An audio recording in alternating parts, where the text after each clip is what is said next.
안녕하세요. 벌써 유가가 100달러 시대죠? 이제 92달러가 됐고 100달러까지 단 8달러 남았습니다.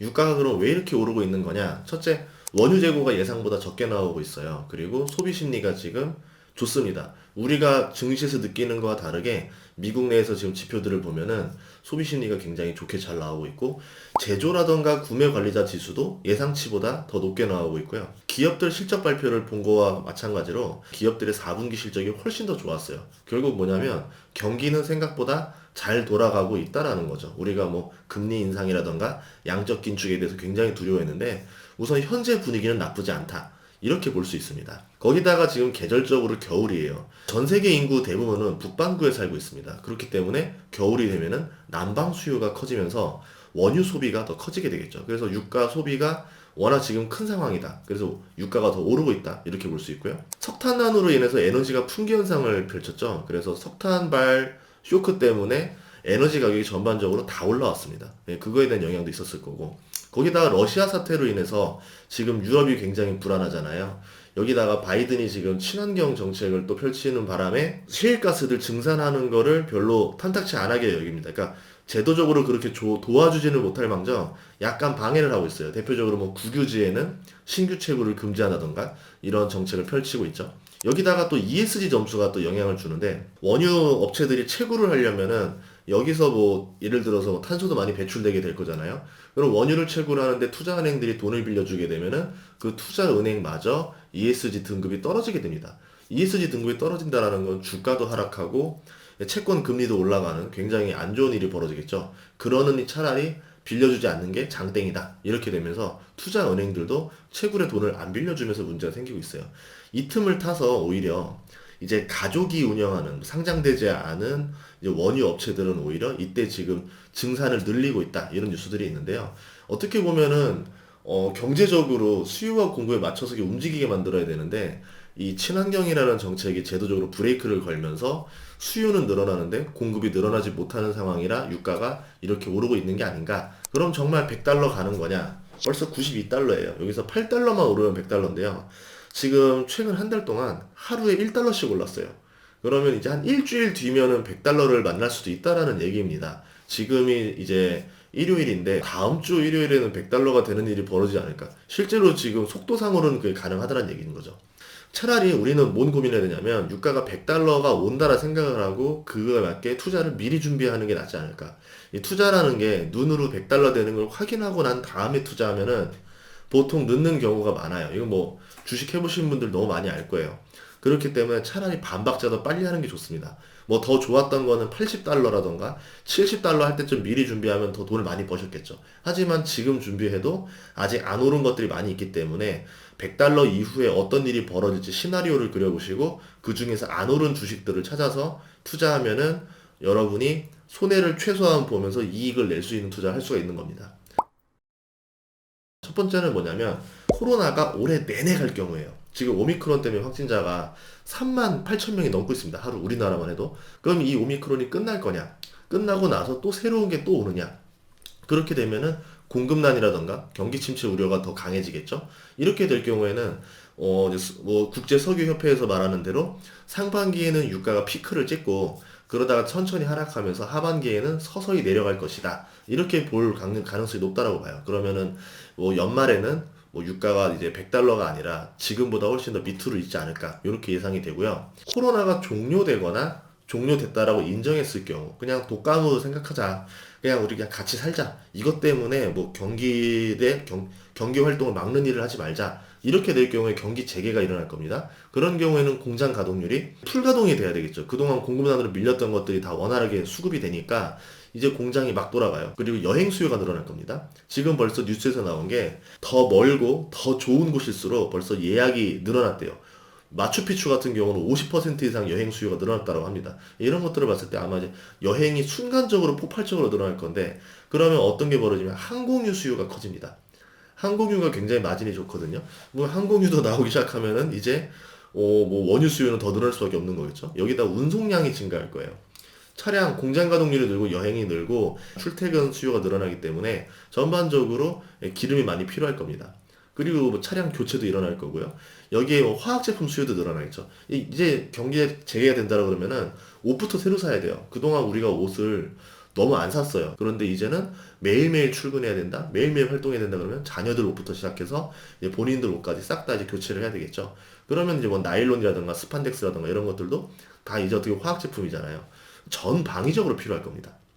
유가가 100달러를 넘어가지고 하반기에는 오히려 이렇게 됐을 경우에는 뭐 뉴스에서 말하는 대로 120달러까지도 볼 수 있지 않을까 그렇게 생각합니다. 가장 높았던 때가 150달러 육박했던 적이 있었거든요. 그러다가 셰일가스가 터지면서 2014년 이후로 유가가 급락을 했었고 그때 이후로는 80달러가 거의 맥스치였는데 지금 그 맥스치를 뛰어넘어 버렸어요. 이제부터는 뭐 새로운 길이 열렸기 때문에 뭐 어디까지가 한계인지를 예측하지 않는 게 좋고 그냥 유가가 크게 오른다 정도로만 생각하는 게 낫지 않을까 싶습니다. 여기에 바이든이 미국 내 셰일 업체들 증산에 대해서 우호적인 정책을 제시할 수도 있지 않을까 생각을 해봐요. 이제 왜 그러냐면 우선은 셰일 업체들을 지금 뭐 증설을 하면 유가가 당연히 뚝 떨어지거든요. 그런데 지금 친환경 드라이브를 거는 바이든 때문에 이걸 해줄 수가 없는 거예요. 지금 친환경이 중요한데 원유를 증설한다고? 그러면은 바이든의 친환경 정책은 말이 안 되네. 이렇게 되면서 리더십을 잃어버립니다. 그래가지고 참고 있는데 물가 인상 때문에 국민들의 고통이 더 심하죠. 나중에 이게 언론에서 뉴스로 이제 공격이 나오기 시작하면 바이든 어떻게 되겠어요? 그러면은 본인의 정치적 생명도 날아갈 수가 있단 말이에요. 그렇기 때문에 아마도 이 증산에 대해서 어떠한 정책을 제시할 것이다. 이렇게 보고 있고 두 번째는 뭐냐면 셰일 업체들한테 투자를 해주는 투자은행도 돈을 빌려주고 싶어도 ESG 점수가 본인들이 하락할까봐 못 해주는 거거든요. 그렇기 때문에 이제 아마 미국 정부에서 그런 거에 대해서는 가이드라인을 제시해주지 않을까. 뭐 예를 들어서 그냥 해줄 수는 없고 어떠한 조건이 되는 셰일 업체들에 대해서는 증산을 해도 거기에다 대출을 해줘도 ESG 점수에 하락하지 않게 하겠다. 뭐 이런 허가를 따로 내겠죠. 그렇게 되면 명분이 필요한 건데 그렇게 되면 이제 바이든 같은 경우도 친환경 드라이브 정책에 타격을 받지 않으면서 원유는 증산할 수 있고 물가도 잡을 수 있고 이렇게 가지 않을까 싶습니다. 그럼 대표적으로 어떤 것들이 있을까? 신규 시추 지역에다가 예를 들어서 탄소 포집 장치를 설치한 곳에만 예외를 해주겠다. 뭐 이런 안들이 있겠죠. 근데 뭐 탄소 포집 장치가 지금 비용적으로 가성비가 안 나오기는 해요. 그래도 지금 뭐 시추업체들 같은 경우는 이 기술을 계속 지금 연구하고 있고요. 탄소 포집 장치가 매력이 없다 하더라도 유가가 올라서 전 국민이 물가로 괴로워하게 되는 상황이 되면은 이제는 명분 때문에라도 이거를 한다라고 하는 가정하에 원유를 생산하면은 탄소가 안 나오니까 이거는 문제가 없는 거다. 뭐 이런 식으로 행정이 나가지 않을까 싶습니다. 예, 그렇게 되면 이제 보조금을 주겠죠. 뭐 예를 들어 보조금을 줘서 또 어느 정도 그 밸런스를 맞추려고 하지 않을까 이렇게 생각을 하고 있어요. 유가도 심리기 때문에 이런 정책들이 나오게 되면 유가는 이제 꺾이고 하락 안정세로 가지 않을까 이렇게 보고 있고요.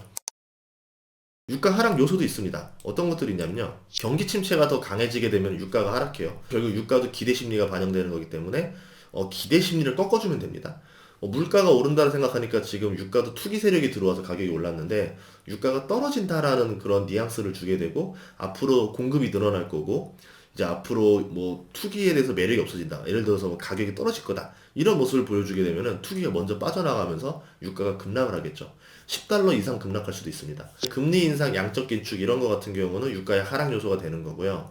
바이든의 증산, 뭐 예를 들어서 뭐 원유 증산을 우호적으로 하는 정책들 이런 것들은 공급 증가로 인한 유가 하락 요소가 될 거고요. 코로나 장기화 같은 경우도 유가 하락 요소가 될 겁니다. 그럼 어디에 투자해야 되느냐? 이게 제일 중요한데 확률 높은 것부터 치면 정유주가 제일 단순하겠죠. 그런데 문제는 유가가 그동안 많이 올랐기 때문에 미국 정유주 같은 경우도 많이 올랐습니다. 한 1년 만에 한 2배 가까이 올랐어요. 코로나 이전 수준으로 벌써 정유주 주가가 형성된 기업들도 있습니다. 뭐 엑스모빌 같이. 아직 우리나라 정유주는 약간 덜 오르기도 했고, 그죠? 아시아 정유주는 조금 덜 오른 데들이 있으니까 거기를 찾아보셔도 될 것 같고요. 유가가 오르면은 좋아지는 업종들이 있어요. 여기에 투자하는 방법도 있어요. 아직 안 오른 것들이 좀 있습니다. 대표적으로 이제 뭐 좀 대형 건설사라던가, 조선사라던가, 화학업체라던가 이런 것들이 있겠죠. 여기에 금리 인상이 추가가 되잖아요. 아까 말한 건설, 조선, 화학, 정유사 이게 경기 민감주인데 그렇게 되면은 금리 인상까지 됐을 때 은행주가 굉장히 좋겠죠. 여기다 또 친환경이랑 ESG도 들어가죠. 그럼 ESG랑 친환경 같은 경우도 유가가 높았을 때 더 수혜를 받게 되니까 신재생 에너지라던가 원자력도 좋아질 겁니다. 여기다 코로나 종류를 한번 생각해 보시면은 이제 화학업체가 좋아질 거고 의류업체도 좋아질 거고 전기차도 굉장히 좋아질 거예요. 완성차 말고 전기차만 따로 하는 회사들 여기도 매력이 있을 거예요. 여기다가 유가가 오르게 되면은 이제 곡물 가격이 크게 오릅니다. 이제 바이오 연료라 그래서 우리나라에서는 그러지 않겠지만 이제 몇몇 나라들 같은 경우는 이제 콩기름이나 옥수수 기름을 짜서 이걸 가지고 연료로 활용하면은 오히려 더 싸요. 석유를 오는 것보다. 그런 일이 벌어지게 되면은 이제 우리가 먹어야 되는 곡물 가지고 기름을 만들고 있으니까 곡물 가격이 크게 오르겠죠. 그렇게 되면은 이제 글로벌 곡물 업체라든가 글로벌 비료 업체들의 주가가 더 오를 수도 있게 될 겁니다. 이런 식으로 여러분들이 뭐 유가가 100달러 된다라고 하면 무조건 정유주만 딱 생각하지 마시고 연관 지어서 실제로 그럴까? 반대의 시나리오는 없을까? 만약에 이렇게 된다라고 하면은 어떤 업종들이 좋을까? 그 중에서 아직 주가가 안 오른 업체들은 어떤 것들이 있는가? 그럼 그 업체는 왜 안 올랐을까? 많이 오른 업체는 대체 왜 올랐을까? 이런 이유를 보시면서 여러분들이 아직 오르지 않은 틈나는 주식들이 있어요. 그것들을 투자하시면 좀 더 투자의 성공을 올리지 않을까 싶습니다. 다음 시간에도 좋은 정보로 찾아뵙겠습니다. 구독과 좋아요 부탁드릴게요. 고맙습니다.